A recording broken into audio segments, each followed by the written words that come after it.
everyone. Thank you so much for joining me. And I am so sorry that we are starting late. We've had some technical difficulties. My computer decided to restart right as I needed to start this live.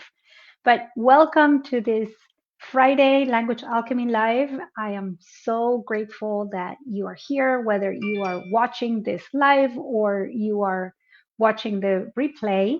I'm grateful you're here because that means that you are interested in learning how to communicate skillfully and how to use your language skillfully. And by the way, that is what we are going to talk about today during this live. And for those of you who don't know me, my name is Alejandra Siroca from languagealchemy.com. And I teach people like you to have more peace and more harmony in your life and relationships through the power of transformative communication. And speaking about transformative communication, what going to talk about today is whether the language you are using to communicate is skillful or not. Because the truth is that many of us don't know how to use our language skillfully. So, are you ready? Whether you are doing this on live with me or you watch it later, I want to ask you a few questions. So, I would like for you to consider these few questions. So, first of all, I'd like to ask you to consider a time or an interaction in which you felt anxious. So just think about an interaction, maybe the most recent interaction you had. And of course, during this year, we have had a lot of anxiety during the past 14 months. And I don't think you want me to remind you why we've had a lot of anxiety as a species, as a planet, as a world, as a big human family. But just take a moment and consider just something, some situation, some interaction in which you felt anxious. Maybe it was coming out of the interaction, you felt anxious, or maybe it was during the interaction that you felt anxious. Maybe it was before the interaction that you felt anxious.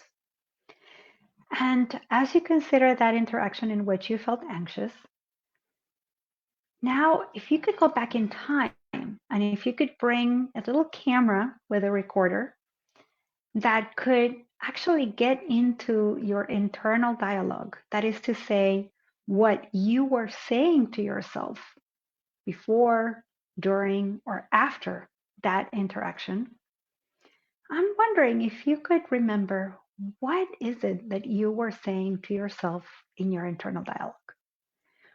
What is it that you were saying to yourself, about the situation, about the other? So just take a moment and again think about an interaction that brought some anxiety up.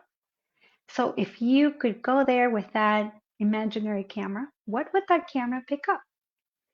What were you saying to yourself in your internal dialogue?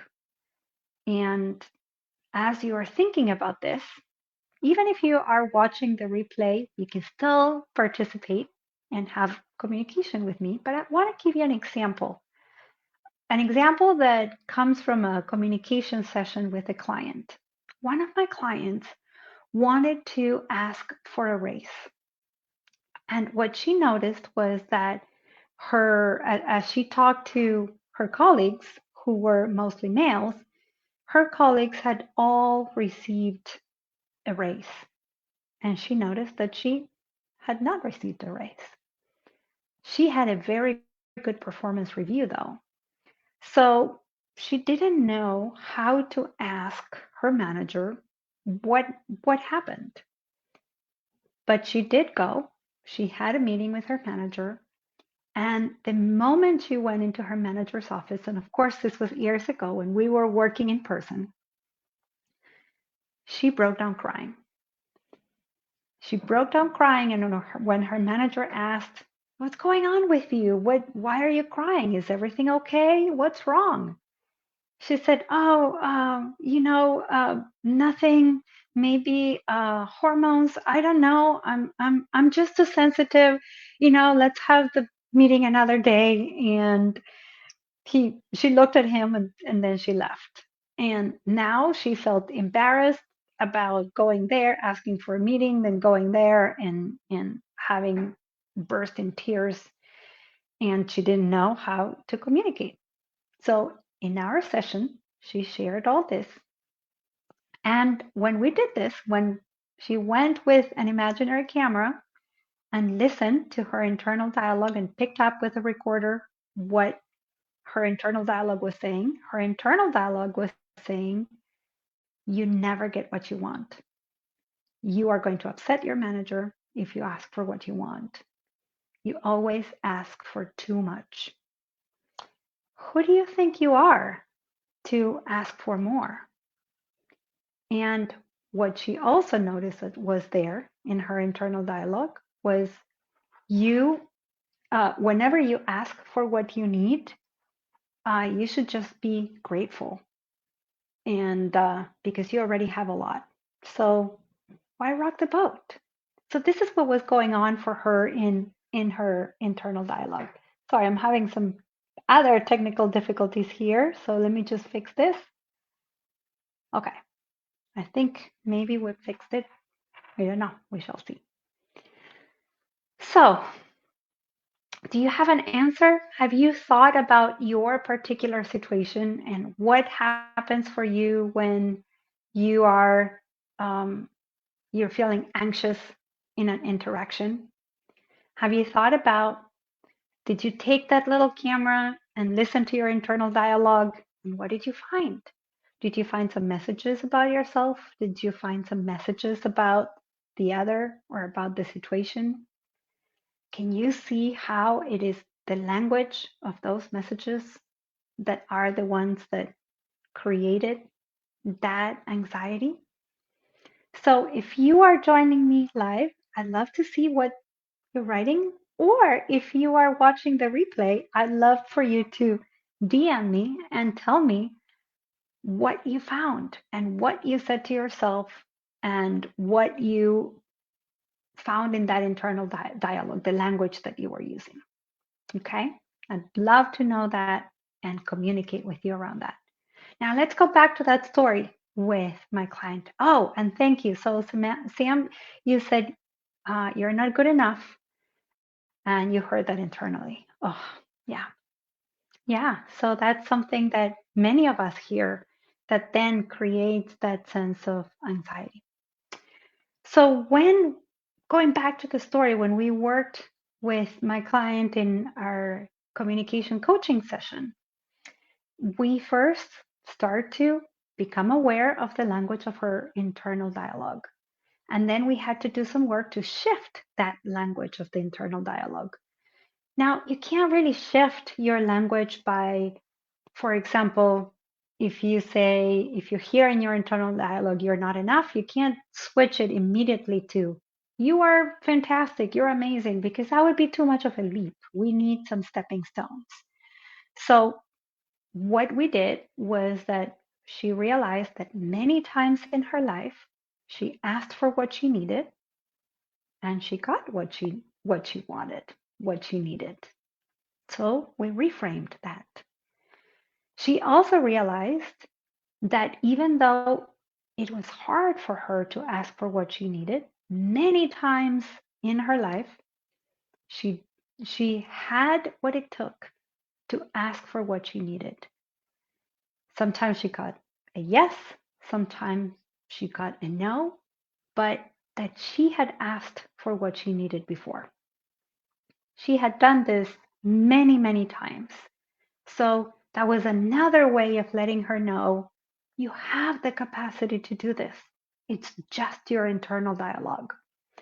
And then when we looked at what was true in that particular situation, what was actually true wasn't so much, of course, that she was hormonal or that she was too sensitive. No, no, no, that was not true. What was true was, one, she got a good performance review. Two, some of her colleagues received a raise. Not everybody had received a raise, but some of the colleagues have received a raise, and the ones she asked were male. And then, three, the other thing that was also true was that she didn't get a raise. And fourth, she was curious about why she didn't get a raise, and she wanted to know if she could get a raise. So, having this awareness in her internal dialogue allowed her to then go back and meet with her manager. And so the following week, she talked to her manager and they had a completely different conversation. Because now this conversation, well, one, she didn't burst into tears, but she went into that conversation guided by a more supportive, more neutral internal dialogue.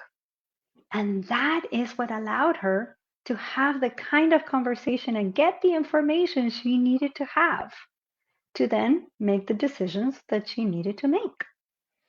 So, what she did was that now that she was guided by a different kind of internal dialogue, what she said was, I got a good performance review. Her manager agreed. And then she said, I talked to some of my colleagues, and some of them got a raise. And her manager said, yeah, that's absolutely right. They got a raise. And then she said that she was curious as to why she had not received a raise. And they talked about it. And the result was that her manager actually helped her find out why she hadn't gotten a raise. And within a month, she did receive a raise. And this completely transformed her communication, not only with herself, but with her life. You know, she had been carrying this idea that she couldn't ask for what she wanted, that she never got what she needed. And of course, all that language of that internal dialogue was creating a lot of anxiety in her life and a lot of pain, we could say a lot of suffering in her life. And then she was communicating that externally with others based on that internal dialogue that was inaccurate because it wasn't painting the whole picture of her life. It was just painting some instances where that had been true. Now, why is this important? Because if you want to know whether you are using your language skillfully or not, the first step is that you need to become aware of your own internal dialogue. If you don't know what your internal dialogue is saying to you, is communicating internally, that little voice that you have there that most likely is talking kind of like all the time, if you're not aware of that, then you are not aware that it is that who's guiding, that little voice who's guiding how you are using language externally with others. And it is that who's exerting influence in your life and in your relationships. So I'd like to invite you to become more and more aware about that language in your internal dialogue. And when you notice that most of your life you feel spacious rather than contracted, you feel open rather than shut down, you feel clear rather than confused, then you can say, yes, the language you're using is skillful, you're communicating skillfully because the language of your internal dialogue is accurate. Now, if most of the time you are having more conflicts than harmony, if you're feeling more anxious than perhaps calm, if you are more overwhelmed than feeling capacitated, most likely it's because your internal dialogue is using a language that is inaccurate. And then when you're communicating in your life and your relationships, you're using language in not in a skillful way.